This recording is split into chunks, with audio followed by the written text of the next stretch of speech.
Hello, friends. Sarah Gaston here. Listen, today I want to talk to you about kind of an esoteric subject, but I think it's really, really important to what we do. So, last night in class, I was reading an excerpt. Hello, I do know my words. An excerpt from this fantastic book by Alan Arkin, An Improvised Life. And it's a memoir, basically. And in it, he talks about a really interesting thing. He talks about the fact that he was working on a scene and it was going to be televised, and it was for an improv troupe that he was with at the time. And he was working with an actress, and he started to hate the scene, and he started to hate her, and he thought his work wasn't good, and she was uncommunicative, and it was all her fault, and she was terrible, and what's going to happen? His career is going to be ruined, blah, blah, blah, blah, blah. Anyway, and then he has this epiphany, and he says, I'm going to love her. Whatever she does, I'm going to love her. And he realized by doing that, all of a sudden things worked again. And she was easier to work with, and the scene went well, and he found his character again, and it brought him back to what he felt was supposed to be happening in the work. And this led to a really interesting discussion, and I just want to share my thoughts with you on this. What we do is a very communal thing. We're not meant to be watching Netflix alone on our couch, okay? When theater was first, invented by the Greeks, and I only say that in quotes because that is the assumption we make. We don't know if something else was being done, but that's what we believe. We see that the purpose, one of the purposes of the theatrical experience at the time was to create sort of a communion, basically. So we think about communion as, you go to church and you eat some bread and you eat some grape juice, and that's the body and blood of Christ. But when I talk about communion in this sense, I mean a coming together. And so, you might get together with your community and you might watch Oedipus Rex, and you might think to yourself as an ancient Greek citizen, oh, okay, well, yeah, this just reminds me that my fate is sealed and I can't fight my destiny, and, the gods are more powerful, so I shouldn't even try, okay? And if you were raised in the Christian tradition, you may see a passion play the week leading up to Easter, or you might see a play about the nativity leading up to Christmas. So in various cultures, we have these sort of communal experiences, and they might be stories we know, okay? And it might be a brand new story. But the purpose is for us to have a group experience. And ultimately, in the case of the Greek tragedy, they wanted us to have a catharsis, okay? So we would all have this experience together, get it all out of our system, and then, we could go forward. And so I feel like that begins with us, right?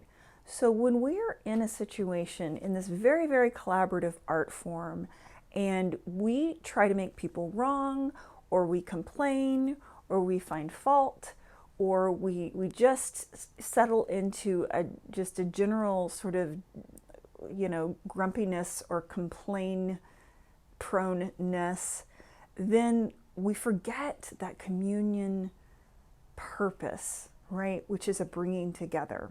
I understand this sounds really esoteric, but try to stay with me.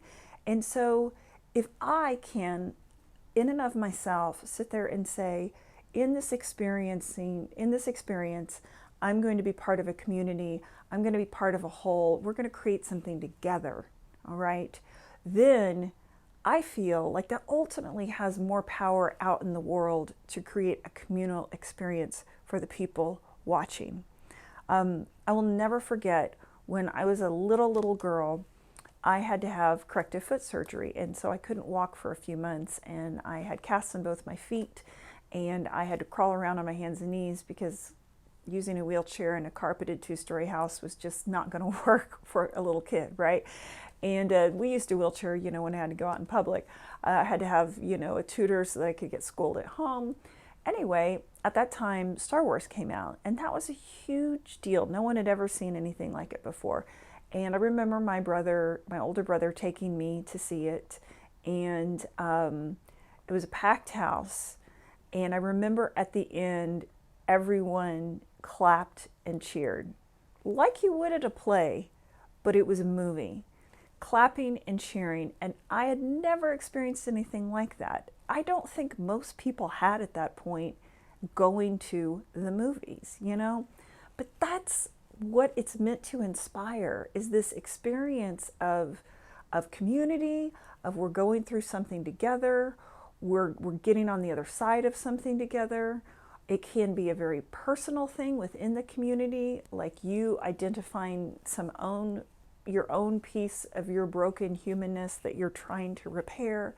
And maybe it helps you feel less alone, or a little bit more whole, or a little bit some relief around that. It could be that you all laugh together, you know? I mean, what's more fun than laughing with a group of people, right? You just make yourselves laugh more. There's power in us being together as a community.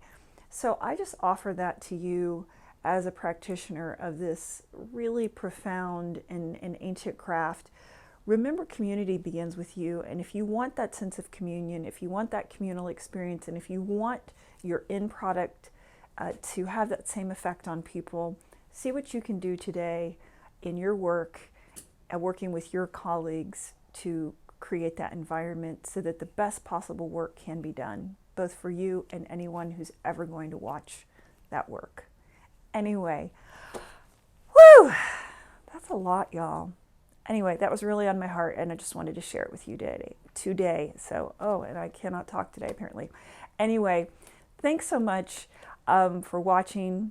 I suggest, if you don't already, that you subscribe to my YouTube channel, because you will get notification anytime a new video drops. And they drop, once a week, but sometimes more often, depending on if I have something special going on. And if you really want all the goodies, I really suggest you subscribe to my email list. And you can do that by going to my website, www.sarahgaston.com, because there are things I share on email that I don't share anywhere else. Okay, anyway, thank you so much for watching. And as always, break a leg out there.